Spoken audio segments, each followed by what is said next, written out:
Hello bachcho, let's see this question. The question says that which of the following abnormalities is due to X-linked recessive mutation?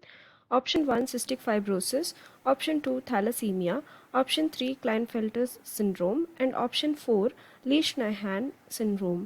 तो इस question में हमें चार diseases दिए हैं या सिंड्रोम्स दिए हैं और हमसे पूछा है कि ये इनमें से कौन सा जो है abnormality is due to X linked recessive mutation. ठीक है, तो इस क्वेश्चन में की concept is regarding the X linked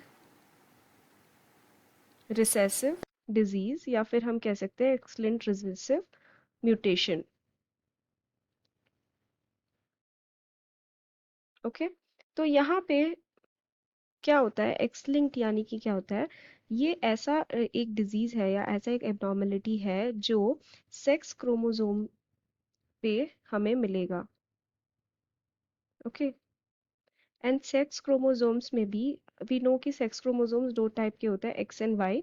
तो ये एक्स वाले जो सेक्स क्रोमोसोम है उससे लिंक्ड रहता है। ठीक है, and also it is recessive. Recessive का मतलब ये है कि ये जो पर्टिकुलर डिजीज है ये तभी होती है जब कंडीशन में होमोजाइगस होमोजाइगस रिसेसिव कंडीशन हमें दिख रही हो, जस्ट लाइक दैट। ओके, तो समझ लो कि this H is denoted by this particular disease.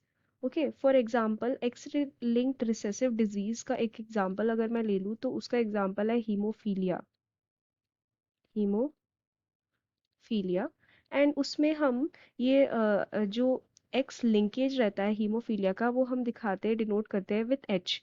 तो जब भी होमोजाइगस रिसेसिव कंडीशन आती है लाइक दिस, तो उस टाइम पे क्या होता है, हमें डिजीज देखने के लिए मिलती है या फिर वो एबनॉर्मेलिटी देखने के लिए मिलती है। अब अगर हम सारे ऑप्शंस देखें तो फर्स्ट ऑप्शन में हमें दिया है सिस्टिक फाइब्रोसिस। ओके, तो cystic fibrosis is a disease of lung, and ये क्या है, ये ऑटोजोमल रिसेसिव डिजीज है, यानी कि ये ऑटोजोम से लिंक्ड रहती है। It is not linked with the sex chromosome, and also it is a recessive disease, autosomal recessive disease है ये। So this will not be the correct answer. Then second में हमें बोला है thalassemia.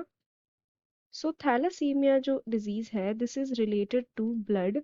यहाँ पे क्या होता है कि blood के अंदर जो ऑक्सीजन कंटेंट है वो कम होने लग जाता है, जिसके कारण कई सारी प्रॉब्लम्स देखने के लिए मिलती हैं, and this is also an autosomal recessive disease, यानी कि ये सेक्स क्रोमोसोम से बिल्कुल भी रिलेटेड नहीं रहती है। देन थर्ड एग्जाम्पल हमें जो दिया है that is Klinefelter's syndrome, and this syndrome is indeed X linked, but ये X linked डोमिनेंट डिजीज है। ओके, या फिर हम कह सकते हैं डोमिनेंट म्यूटेशन है। तो यहाँ पे डोमिनेंट होना चाहिए वो पर्टिकुलर एलिल, तब जाके ये डिजीज होती है, और यहाँ पे क्या होता है एक्स एक्स वाई की कंडीशन हमें देखने के लिए मिलती है। ओके, देन फोर्थ जो हमें डिजीज दिया है Lesch Nyhan syndrome, this is what we call as the recessive X linked recessive mutation. ठीक है, ये वाला जो डिजीज है this is X linked recessive mutation. इसमें क्या होता है, ये डिजीज बेसिकली क्यों होती है, because of problem in purine metabolism. ठीक है, प्यूरिन मेटाबॉलिज्म के प्रॉब्लम के कारण ये डिजीज होता है, एंड इसमें क्या होता है जो हमारे मसल है वो सब डिग्रेड होने लग जाते हैं, साथ ही साथ यहाँ पे मेंटल रिटार्डेशन देखने के लिए मिलता है।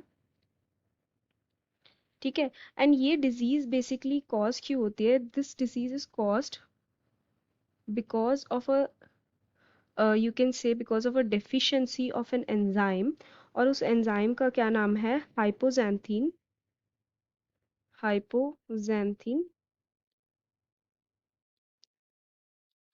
Phospho फॉस्फोरिसाइल फॉस्फोरिसाइल हाइपोजैंथीन फॉस्फोरिसाइल transferase.